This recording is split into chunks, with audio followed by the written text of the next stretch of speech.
Alright guys, TacticalRab again today. Hope you're doing well and enjoying your day so far. Atlanta FaZe ended the drought at Major 2 with their first championship victory in quite some time, but the team was still not at all happy with the way the format worked out of the Major. Not just the way things were on Sunday in terms of the schedule, but also the Grand Finals format, with the winner's bracket advantage now being even less than it was this time last year. Very much enjoy to your thoughts in the comments below. Hit the like button if you enjoy. Subscribe if you're new as always, I'd greatly appreciate it. First of all, we've got to mention this. I'm not exactly sure what this means, and I don't know whether this is just weird marketing speak from Activision, but Charlie Intel say the following. Activision says there is a full annual premium release of the Call of Duty franchise launching this fall. Now, look, we don't know what this means. I think this might just be the weird marketing speak that makes it sound like there's going to be a lot of content, whereas there might not actually be. Probably their plan is, I mean, there's two plans for Activision. Either they sell something for $60 or they sell something else for $60. So,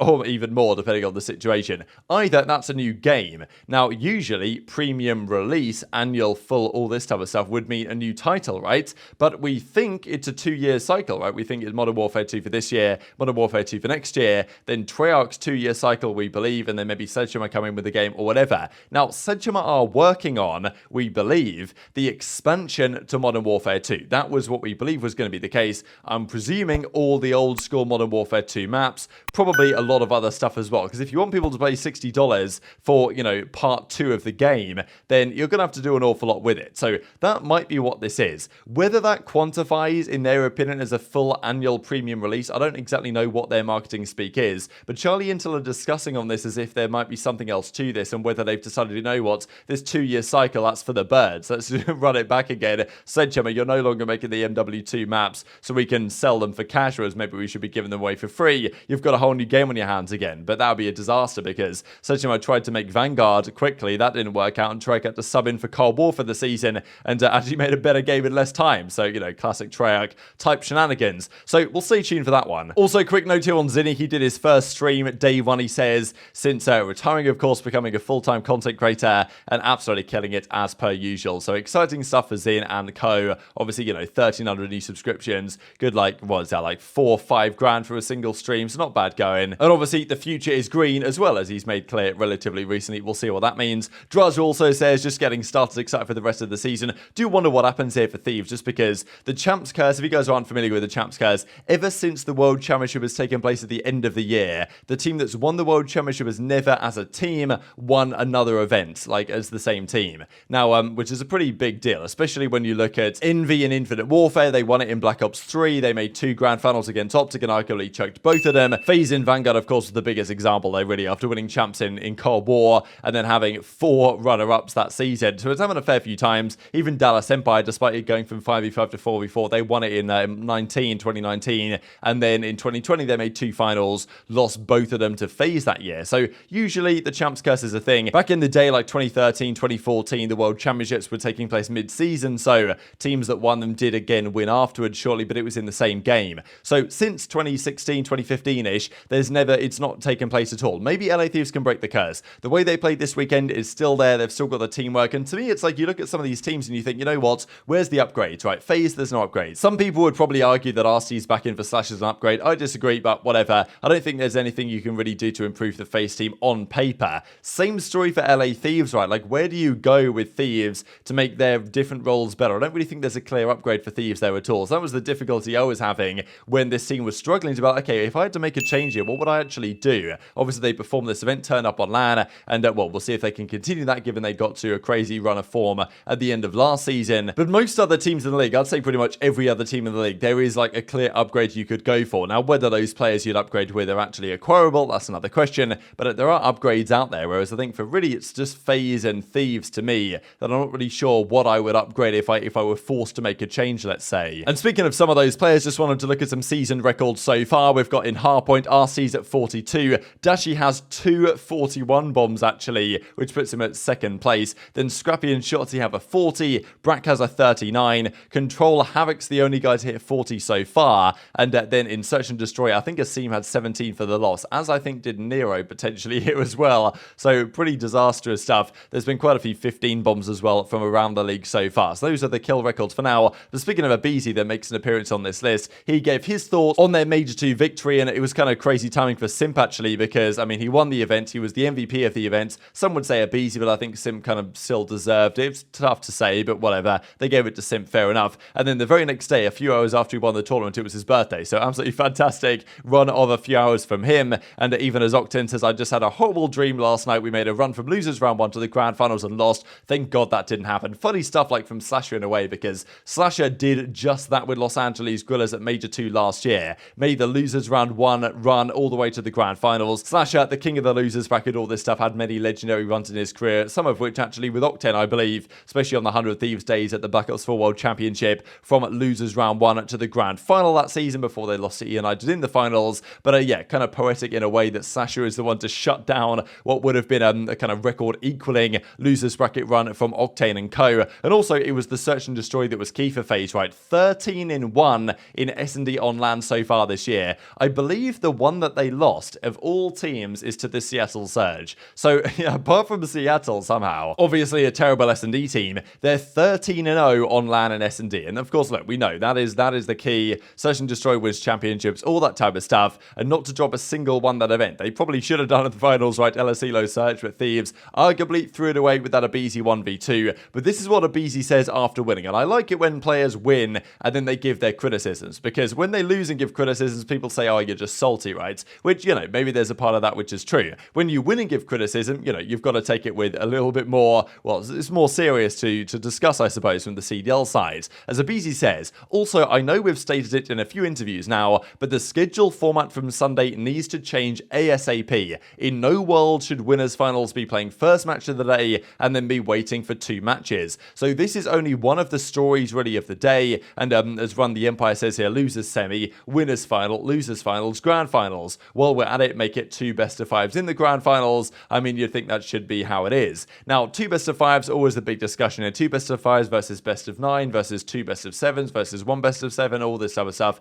versus 1 best of 9 with 1-0 advantage, which is maybe the way that I would personally lean right now. But also it's the format of the day that frustrates people a lot as well, not just maybe in the venue, but also in just what it means for the teams themselves. So I'll share this here from Slasher and aBeZy giving their thoughts on it, and really just the frustrations with the setup they've gone for. And it's not just the fact that they get completely iced backstage, because no one, I guess, is really there to scrim them anyway, but it's also the problem that they have in terms of no winners bracket advantage. I like the double best of 5 because I feel like it's a little weird when you're in winners bracket and you make it to the finals and you could lose like we could realistically have lost 4-3, and that's like kind of cheese in my opinion. Like, we made it all the way through, we should have more of an advantage.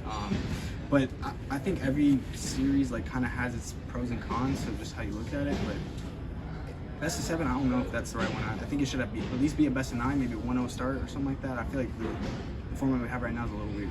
Been saying that for 2 years. What do you think the biggest differences are between them? The winners bracket team just doesn't have an advantage. Like, you can go to losers bracket and it doesn't mean anything. Like, I said it at Major when we lost in winners finals. I was like, realistically, guys, that doesn't matter. Like, as long as we make it to the finals, who cares? The veto advantage, I guess you could say, is like a little bit, but it's really not much because you're still playing 2 hard points, 2 controls. You know what I mean? Yeah, also like the schedule on Sunday just does not make sense. Like, winners finals should be The second match, not first match, because why would you? It just doesn't add up. Yeah, we It got a really 4 or makes 5 zero hour sense. wait Like, between our first match. yeah. I like he was playing 2 back-to-back. Like, why are the winners players having to wait for 3 hours in the back doing nothing, and the losers team is playing 2 matches straight or 1 match and then going straight to finals?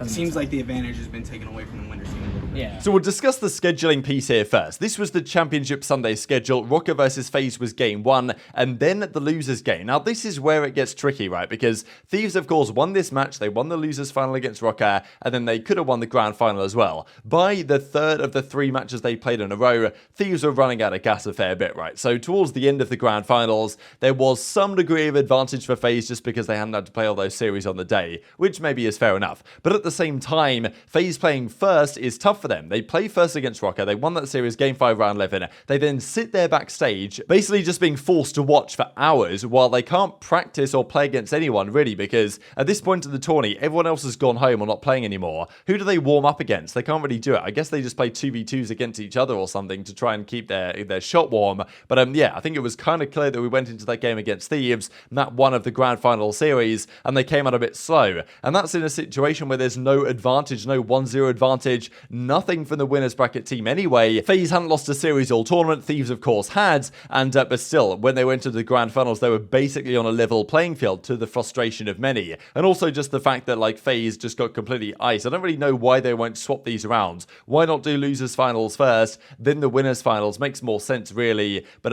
yeah, maybe they just want to do it this way to give the advantage to the losers team, which seems to be the way it is at the moment, by warming them up better for the finals. Now this is what kind of got to me, right? So this is a best of 7 now in the grand finals here. FaZe picked Team A coming from the winner's side. To me, like, okay, there's no 1-0 advantage, right? And I can understand maybe that they want, okay, just to ensure that everyone knows what's going on, there's no advantage for the winners team, it's a straight series to the death. But what if you just let the winners team pick every single map and mode in the series? Like, okay, not mode, right? Because the modes are going to be set. But let's say FaZe could go through and literally pick every single map they wanted to play in the series. Like, to me, that's a pretty appropriate winner's advantage. They get all the maps they want to play, and if Thieves want to win from the losers bracket, they've got to beat FaZe on their own good maps they want to play, but they're not at any premium disadvantage, they can still do it. And if FaZe lose there, having picked all the maps they want to play, then they'll have to be like, okay, well, fair enough, we didn't get cheesed. Whereas Slash is like, look, if we lose this type of series, we got cheesed, because at the end of the day, we couldn't even warm up for our series because of the way the scheduling works, and we're completely iced by the fact that there were 2 games in between our first game and the grand finals. And then look at the vetoes here, right? So FaZe gets some benefits here. The only advantage that FaZe gets is they get to basically choose the control maps. So Fortress was vetoed in Hardpoint by FaZe, Hydra was vetoed by Thieves in Hardpoint, and then in Search it was Embassy and Fortress for Thieves and FaZe respectively. And then Control, FaZe vetoed Fortress as well, leaving Hotel Control and LSELO Control. So the only real advantage they got, because Thieves still got to ban some maps, like Thieves still got to choose which ones they wanted to get rid of, and FaZe, they got to decide, oh, okay, we don't want to play Fortress, that's it. That was the only thing they got to choose, was just to ensure that they got the 2 control maps they wanted. In fairness, they won both of them, but nonetheless, doesn't seem like any real advantage. And because it's now a best of 7, not a best of 9, the advantage for the winners team in terms of picking the maps is even less. So yeah, my prediction, or the way I would take it, is to say, look, we've got to at least give some respect to the winners team. And what if you just let the winners team pick every single map they wanted to play for the series in whatever order they wanted to play it? And I don't know, like, you know, I wouldn't be opposed to that, to be honest. So very much intrigued to your thoughts on all this stuff in the comment section below. Just wanted to close out with this. I believe I shared this maybe yesterday, but I thought it was also kind of cool to see from Crone. 153,000 viewers over the weekends, 302 almost 1,000 viewers at the peak across all the different broadcasts that we had. And also I thought was funny because FaZe technically broke the 2nd place curse, but they're still in 2nd if you look at average placings. So they came 1st and a 3rd so far this year, so that's a 2nd on average. Then you've got Thieves. Honestly, I think this equates quite nicely to what the power rankings might look like right now. FaZe, Thieves, Subliners, then Ultra, then Rokkr, then Surge, then OpTic. So it's not bad. Okay, Surge being above OpTic is obviously questionable at the moment, but within reason, it's a pretty good list of power rankings based on average placings so far. And the funny thing to me is Ravens, right? You somehow have an average placing worse than that is actually possible. It's only because in the first, you know, they came top 16, right, at the first event in Raleigh. So that's a top 13 through 16. So take the average of 13 and 16, and then obviously they came top 12 this tournament as well. When you average it all out, it turns out that they're marginally worse than the 12th team in the league. Reminds me a bit of when Nicholas Latifi in Formula 1 last season was somehow like the 22nd driver on a 20 driver grid or something. That's basically where Ravens are right now, as unfortunate as that is. So very much intrigued to your thoughts on all this stuff in the comment section below. Hit the like button if you enjoyed. Subscribe if you're new. Take care, and I'll see you next time.